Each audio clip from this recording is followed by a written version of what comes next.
Welcome back, everybody, to another episode of Payrollin'. My name is Matt Beatty. I'll be your host, and today we are going to talk about the 12 critical areas you need to make sure you have addressed to be able to grow your payroll company quickly and even potentially achieve scale. So we're going to start by talking about the difference between growth and scale. Then we're going to go into this scalability assessment that we completed at guHRoo and talk about what our grades were on the scalability assessment. I'm going to get a little raw here. I'm going to open up the kimono, talk about some of our weaknesses, some things we're doing to improve those. Welcome your feedback on things you've done to improve those areas from each of you. You can either reach out to me directly or we can talk at the IPPA if you'll be there. But looking forward to sharing some of this with you and helping you to think through some areas of your business that could look that you may need to improve in order for you to grow quickly and take things to the next level. Thanks for joining me. Let's go.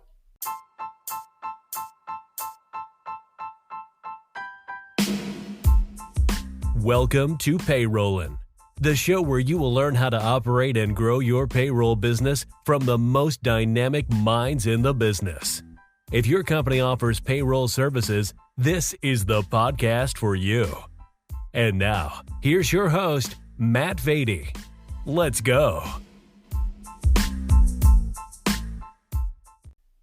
All right, so when we think about the difference between scaling and growth, they're really, the two terms are used interchangeably and often a lot, but they are very different, right? So when I think about growth, I'm thinking about, increasing the size of the business. That's typically, we look at that in terms of revenue, number of employees, things like that. And usually those two things stay rather linear when I grow. So my revenue and my costs tend to stay kind of coupled when I grow. So that means that, if I grow my revenue to $1 million, to $2 million, to $3 million, my percentage of labor may go down. The percentage of revenue as labor costs may go down a little bit, but generally not a ton over time. So this is very true of service businesses, which is what the overwhelming majority of payroll and HR companies are. We are service-based businesses unless you've built your own platform or created some IP. Whereas scaling means the ability to increase revenue and have that delta continue to get wider. So for example, using that same, example as before, if my labor costs were 40% and at $1 million and 39% at $2 million and 38% at $3 million, we're looking more for the labor costs to drop by 5, 10, 15% at each of those, and therefore start to create that exit velocity where over time, that delta gets wider. So think SaaS businesses operate this way. Once you've got a major investment into the software, while you do have to continue to maintain, update, evolve, add new features, there is definitely less need for support the better the platform gets. Now that's very hard in our world, again, if you're purely service-based, but there are some key areas that we can focus on. And if we can get some systems, processes, procedures, and maturity in place, then we can create that level of scale inside of a service-based business, especially in the year 2024, where even if you don't own your own IP, you should still be able to become what we call a tech-enabled services company. As a matter of fact, I'm seeing more and more companies raise money as tech-enabled services companies. I've seen 2 accounting companies raise money in the last 18 months that really their proprietary thing is how they leverage technology to serve the clients. So oftentimes, one of these, as an example, he strapped together 5 different platforms, Gusto, Bill.com, QuickBooks, and a couple others that I'm not as familiar with, to create a unified reporting system and dashboard for their clients and a unified way of serving their clients by leveraging their APIs and some middleware, but they haven't really built anything proprietary. They're using all low-code tools with some customization to do that. So they're not a software platform company per se, but a tech-enabled services company. So I think this opens up a whole new window for us as payroll service providers to be able to do more in the tech space simply by leveraging existing technologies. But I think it's all important to understand why this matters. If you don't want to grow your business at all, it's probably not the episode for you, because the entire topic is going to be about scaling and growth and all the things that come with that. And I do think it's important that you think through these things, because as we start to talk on them, you're going to quickly see like these are just the fundamental issues of my business, and I need to be able to grade and understand where I stand with these things. So I'm going to dive into what these 12 areas are, and I'll share a piece of advice. When I was writing my book, I heard multiple CEOs telling me the same thing as it relates to culture, and then I've heard it about business as a whole ever since, and that's you need to get a B across the board. So a grade of a B across the board on the critical areas of your company. And so these critical areas of the company, if you can get a B across the board, and I'll tell you, spoiler alert, we did not. We're not even close to a B across the board on this, but we now have an action plan on how to get there. But if you can get a B across the board on these critical areas, then you're going to be much better set up for success as an organization. And for you, if you're the owner, if you're the CEO, founder, like for you to be able to step back and allow your team to run the company and, do the more strategic things that you want to do, or pull yourself out of the business, or put the business up for sale, whatever your end game is, this is going to help you drastically to get there. All right. So let's hit on number one. Number one is strong leadership. Effective and visionary leaders who can steer the company through various phases of growth are crucial. They need to be decisive, adaptable, and able to inspire their teams. So there's 5 responses to each of these, 1 through 5, and I'll just kind of hit out where we landed. I'm not going to read all 5, but we landed out of 3. So we have adequate leadership with a reasonable vision and some effective decision making.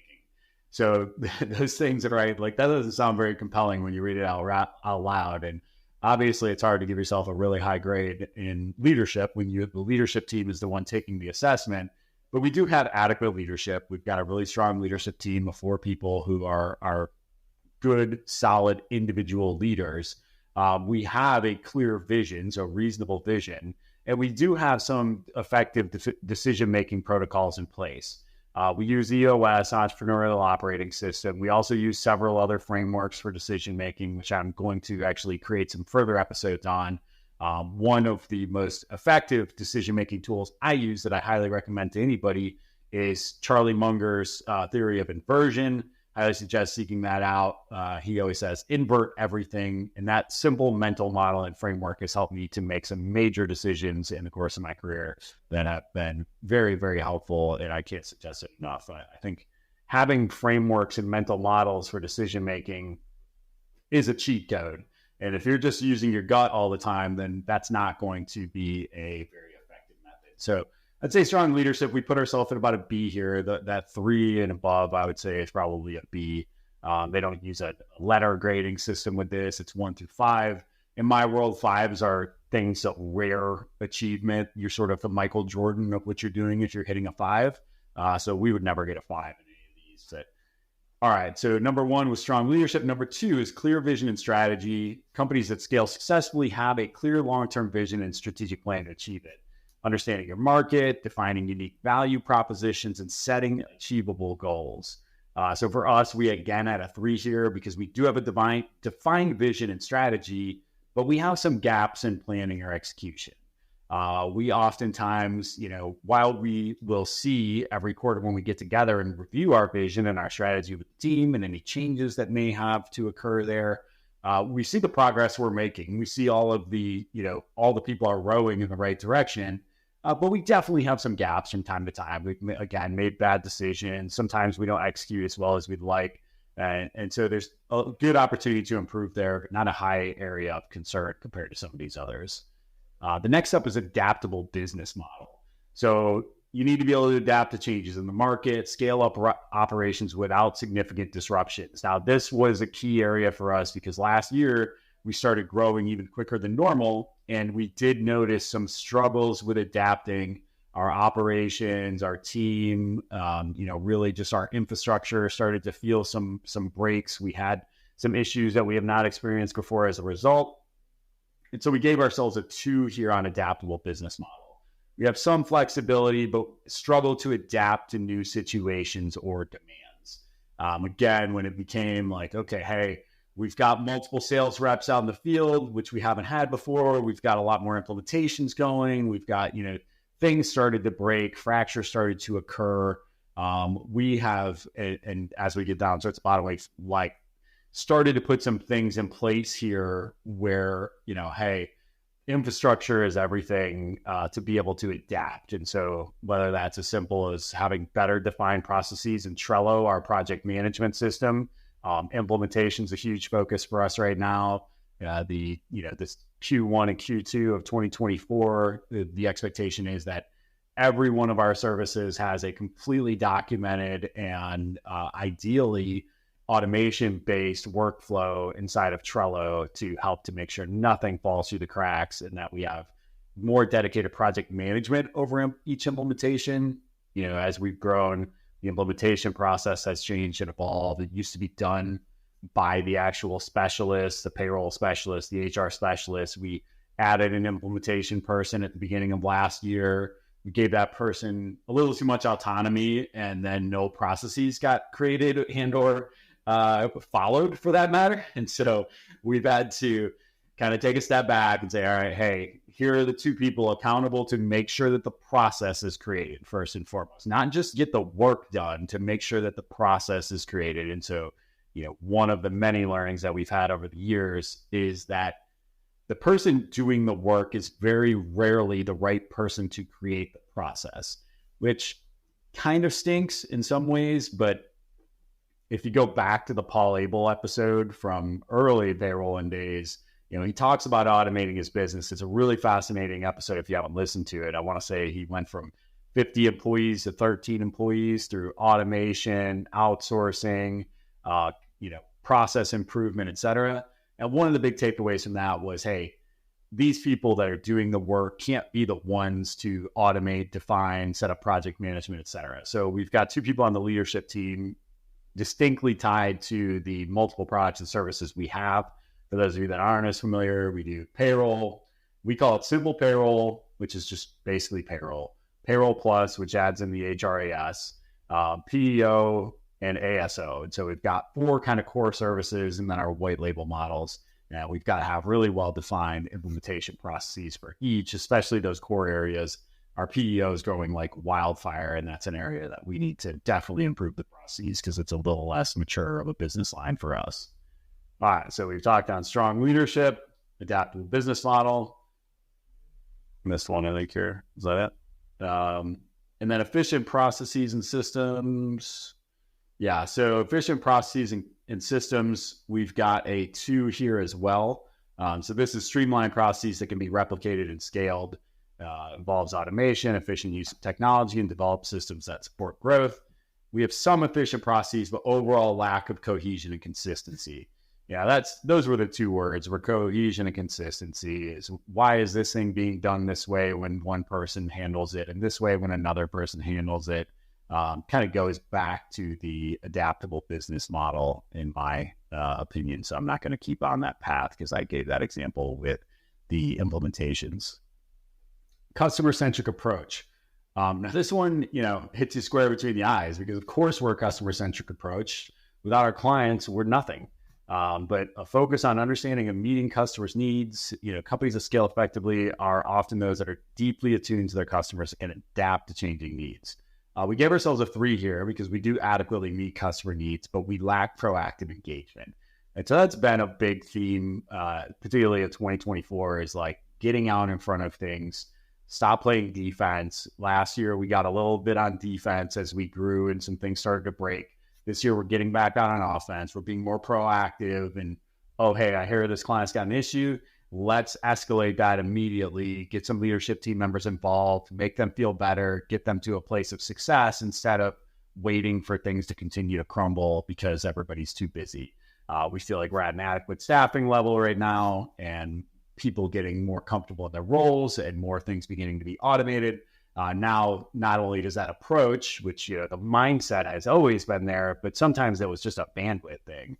And I think the biggest thing there still goes back to, can we adequately automate things and give our clients access to self-resources where they can handle the things they want and perform customer service at scale? So a lot of you are really good at this, better than us, where group trainings, webinars that are focused on, alleviating potential questions before they come up, just doing things at scale so we can scale. We noticed at one point, I was like, look, did y'all just do 6 payroll trainings this week that were basically the same payroll training for 6 different clients?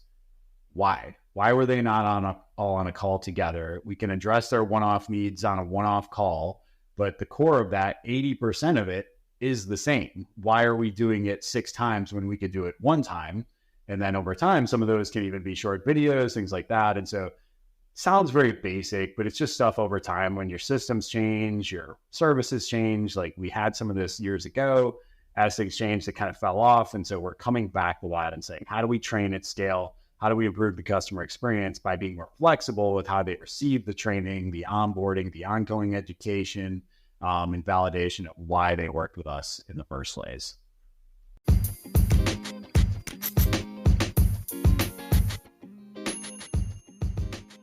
Let me ask you a question. Are you the go-to person in your market for payroll and HR? Are you the first face and name somebody thinks of when they think about who am I going to refer this person that needs help with their payroll and HR support? If not, you might want to look into our executive LinkedIn management service through Underdog Digital.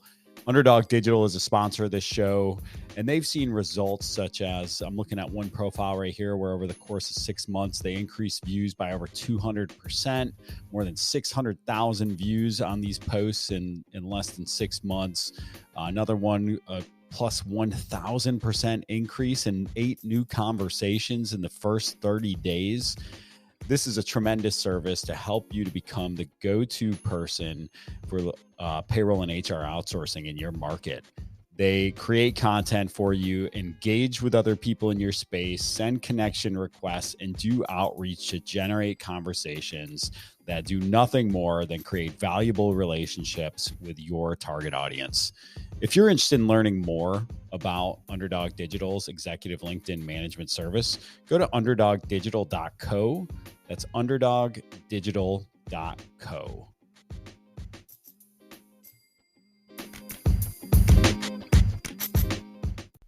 All right, so that was customer-centric approach. Strong financial management. Oof, this one is like, since we started this thing, my least favorite area of the business, I must admit, is dealing with finance.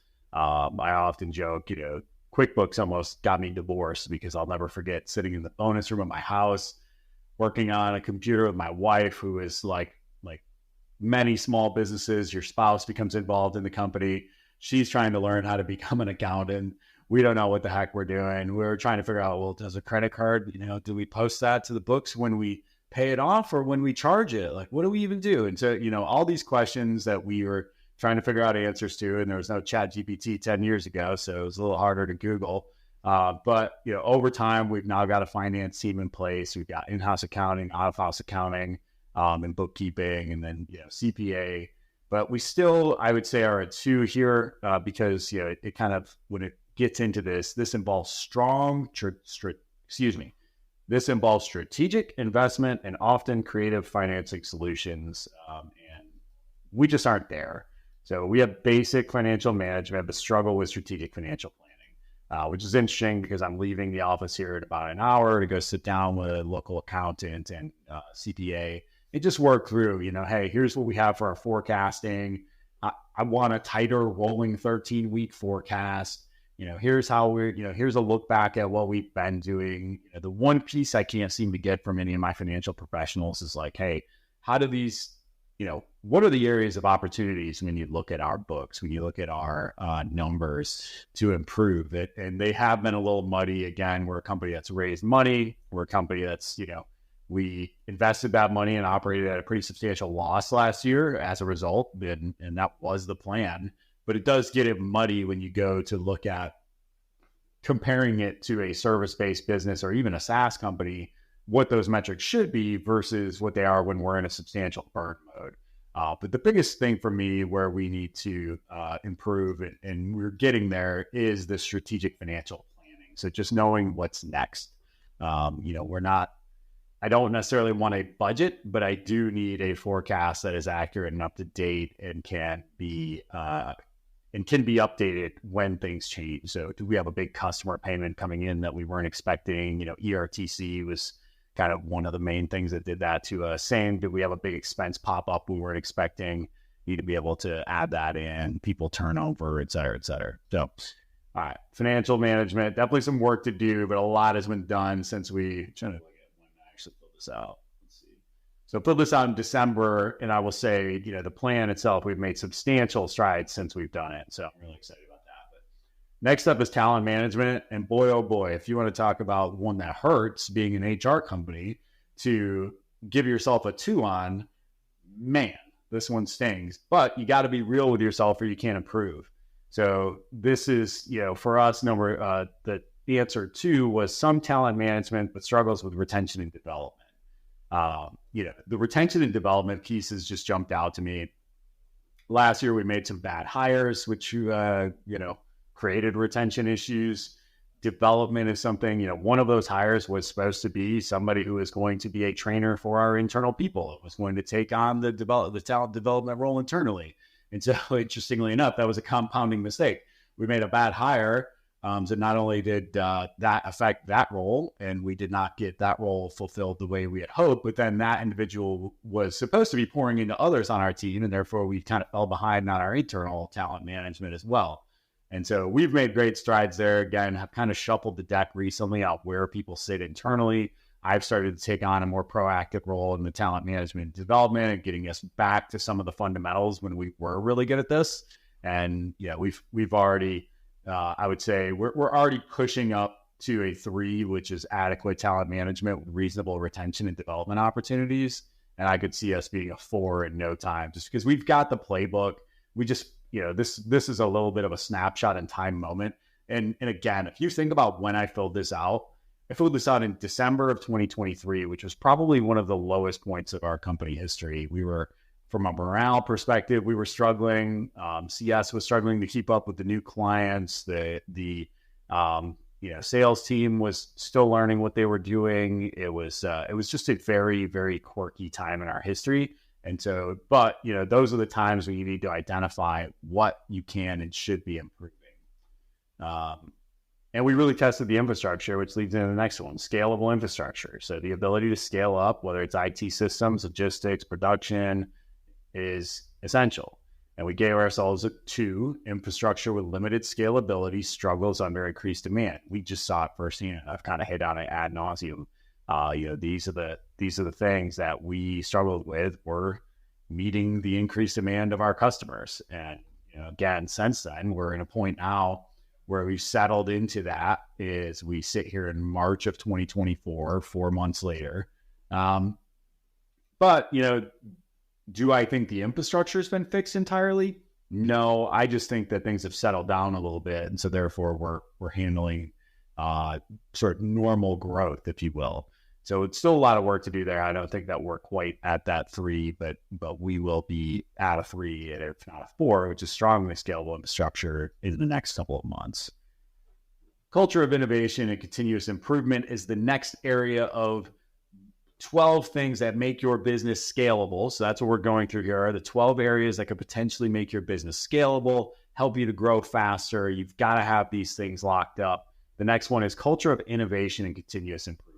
Now, this one is near and dear to my heart. This has been one of our sort of core focal points since starting the business. It's just making sure that if you come here, if you're uncomfortable in change, you're going to be wildly uncomfortable here, because change reigns supreme, for better or worse. We are always trying to get better. And if getting better means changing a system, changing a process, changing a person, we're going to make that change. There's just no 2 ways around it.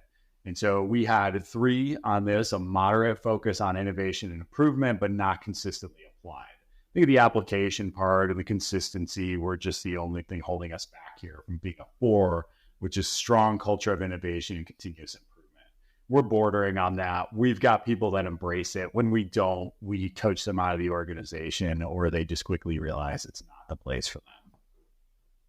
All right, next up on the 12 things that make a business scalable and ready for growth is robust marketing and sales. And, this is really having effective marketing and sales strategies. this is one of our strengths. We have adequate marketing and sales. We are effective in our current scope, but not aggressively scalable. And I think that, if I'm to look at this and be self-diagnostic and where those areas are that take us to a 4, we're probably bordering on a 4 right now. Our lead, everything from lead generation to how we're following up with those leads to the quality of the process that we're running our clients through has been consistently improving. And we just have the right people in the right seats on the marketing and sales team. And I can comfortably say this is a strength of the 12 things in here. Same with the next area, networking and partnerships. So building networks, forming strategic partnerships. We gave ourselves a 3 here again, good network and partnerships, but not fully leveraged for growth. When we look at partnerships and how those shake out, you really want to make sure that you're investing the right amount of time and energy into the right partnerships. So not all partnerships, which is one of the areas where we kind of tend to, maybe we're spending too much time prospecting for new partnerships instead of actively nurturing and growing the ones we have, which is a mistake you could make. There's we believe firmly, as I've discussed in this podcast over the years, in the 1 + 1 = 11 model. So if we can sell one partner, they might sell us 10 clients, and we can either refer business back, we give them commissions, we give them rent share, whatever they're comfortable with, or just the good will of knowing that their clients are being well served and vice versa. But this is an area that we're not fully leveraged for growth, but we're damn close. It's something where we excel. And our team is awesome at building networks and partnerships. All right. So we are at, let's see, culture of innovation and robust marketing network. So we only have one more left here, legal and compliance awareness, understanding and adhering to legal and regulatory requirements in all operational areas. And so, again, we're at a point with the PEO where we've got a lot of different requirements in a lot of different states. And those, for those of you that don't do a PEO, just don't do it. It's a massive investment of time, money, energy, resources. It's like you're already subject to MTL, which has been a hot topic in payroll lately because the amount of licensing fees, the amount of attorney fees, the amount of time and energy we spend. I mean, we had to hire a part-time compliance specialist just to focus on the PEO licensing to keep up to date with this. And that's got us to adequate legal and compliance management, meeting the basic requirements, certainly with a lot of room to grow there. And so I think, obviously you want to always be as proactive as you can. As most of you know, the PEO operates very similarly to how a payroll company does, in that, when you go to book a new client, they're not just in one state anymore. They're in 5, 10 states when you go to book a 25 life group. And so now we have to look into the licensing requirements on each individual state every time we add a new client, it feels like. And so definitely is something where we put the right people and systems in place to make sure that we've covered the basics, and we need to get more advanced with some of our certifications and licensing to get out in front of that and be an industry leader. So for us, we scored somewhere in the middle of the road. We're not a B just yet across the board, but we're working towards it. We have action plans for each of these. But I thought it'd be interesting to share this, and I did actually turn this into a scalability assessment you can take if any of this was interested to you. It's not a sales tool or anything for us. There's not a lot of meat on that bone, but it was just something that I thought was interesting. So we put it into a form. So those 12 areas, again, are strong leadership, clear vision and strategy, adaptable business model, efficient processes and systems, customer-centric approach, strong financial management, talent management, scalable infrastructure, culture of innovation, continuous improvement, robust marketing and sales, network and partnerships, and legal and compliance awareness. So if you can get a B across the board in all these things, you're going to be well positioned to grow. I mean, think about that. That touches everything you need to be concerned about with your business. And as payroll bureaus, this is a great opportunity for us to kind of look at the company like a real business, like maybe some of our peers from outside the business would look at it, and to have that focus of, let me operate this like a SaaS company, like a tech-enabled service company, so that I can achieve some of those outcomes we talked on the front end. It's not just about growing, it's about creating that delta in that growth so that the business can be more profitable, to either reinvest those profits into more growth, to bring more home, to pay your people better, whatever your thing is. you can do if you can nail these 12 things down. And so I hope this was helpful to somebody out there. If you want that assessment, just drop me a note. It's matt@guHRoo.co, guHRoo.co. We'll probably put it in the show notes and email it out to those that are on the list. And again, it's time. I should not bury this till the end of the episode, but I put together all this content for you for free.